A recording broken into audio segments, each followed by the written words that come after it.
Ja, jeg vil gerne fortælle noget om neuronens elektriske impuls. I membranen findes der en natrium-kaliumpumpe, som ses her. Natrium-kaliumpumpen flytter natrium-plus-ioner ud af cellen og kalium-ioner ind i cellen, som også er positive.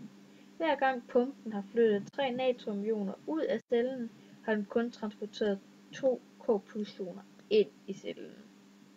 Dette medfører en lavere koncentration af positive ioner inde i cellen, og det giver så et negativt miljø.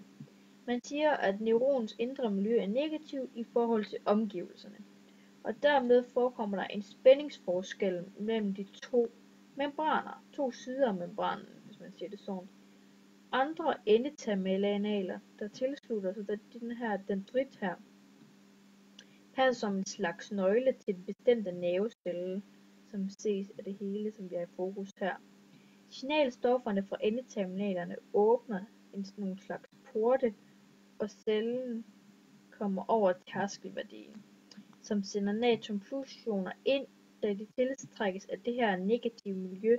Det medfører så, at der sker en depolarisering, og der åbnes for kaliumporten, og det resulterer så i en positiv strøm af kalium+-ioner ud af cellen. På grund af spændingsforskellen sættes der en nerveimpuls i gang. Ionerne kan bevæge sig igennem cellemembranen, da det er en elektrisk energi, der får ionen til at flytte sig. Spændingsændringerne gør, at nærliggende kanaler åbner sig, og der opstår en elektrisk bølge, der bevæger sig langs eksonet. Ja, og så en lille forklaring af den her graf her. Her hvor grafen starter, bliver portene åbnet for første gang i selve nervecellen. Her ved det her viste knæk kalder man point of no return, og der åbnes andre porte af andre organismer.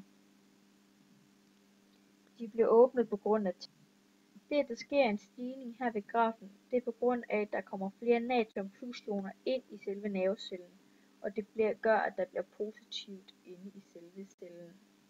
Det, at så grafen så falder igen, er på grund af den her kalium+-ion udstrømning af nervecellen. Der bliver så åbnet for flere porte, og det gør, at kalium bare suser ud, og det er på grund af det her tryk her. Og det suser ud, og så sker der en hypolarisering hernede til sidst, hvor vi når ned under bilemembranen potentialet.